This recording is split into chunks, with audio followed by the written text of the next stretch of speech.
Bienvenue dans cette nouvelle partie sur les graphiques de tendance, ou aussi appelés sparklines en anglais. On utilisera plutôt le terme sparkline pour désigner un graphique de tendance.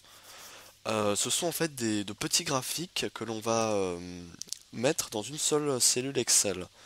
Alors vous me direz quel est l'intérêt des sparklines si jamais on peut déjà créer des graphiques Excel. Alors l'intérêt c'est que leur petite taille et leur facilité de manipulation, ils tiennent dans une cellule de façon standardisée, vont permettre en fait de comparer plus facilement, peut-être qu'avec des graphiques normaux, de comparer des courbes entre elles. Par exemple, si vous avez 10 graphiques à comparer pour essayer de voir les tendances générales sur 10 années différentes, on verra ça avec l'exemple, vous allez peut-être pas créer 10 graphiques entiers, 10 graphiques avec des légendes, des axes, des titres, des couleurs, alors qu'en fait c'est juste pour voir globalement si la courbe monte ou descend. Bon, alors dans ce cas-là, peut-être que créer des sparklines peut être assez utile pour les mettre dans 10 petites cellules les unes à côté des autres et voir un petit peu, comparer les tendances et avoir un schéma plus global. Après, vous aurez évidemment plus de mal à avoir une lecture précise et toutes les données et les informations collectées seront plus approximatives. Mais le but des sparklines, c'est surtout de résumer de l'information. Voyons tout de suite comment créer un sparkline.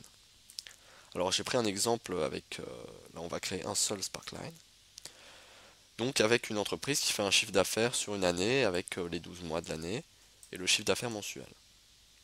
Nous ce qu'on veut c'est créer une courbe dans cette petite cellule, une sparkline qui va tracer l'évolution du chiffre d'affaires sur l'année. Alors c'est très simple, nous faisons insertion et ici vous voyez que vous avez un petit carré dédié au sparkline. Alors, vous pouvez choisir, il y a trois types de sparklines. Il y a positif, négatif qui va permettre de mesurer des variations. Il va mettre un bâton bleu quand le nombre sera positif et un bâton rouge quand le nombre sera négatif. Il y a histogramme et courbe. Donc là, on va tracer courbe en fait. Alors, on clique sur courbe et là, Excel nous demande la plage de données. Nous allons sélectionner nos chiffres d'affaires mensuels de janvier à décembre. Et la plage de l'emplacement. Alors la plage de l'emplacement, nous l'avions déjà sélectionnée, c'est la cellule C20. Nous cliquons sur OK et on voit qu'on a un petit graphique qui s'est dessiné dans la cellule. Nous pouvons zoomer un petit peu. Et qui nous montre l'évolution du chiffre d'affaires de façon très schématique, mais c'est assez intéressant. On voit l'évolution du chiffre d'affaires. Maintenant, vous pouvez aussi créer des sparklines qui ont d'autres types, comme nous le verrons dans la vidéo suivante.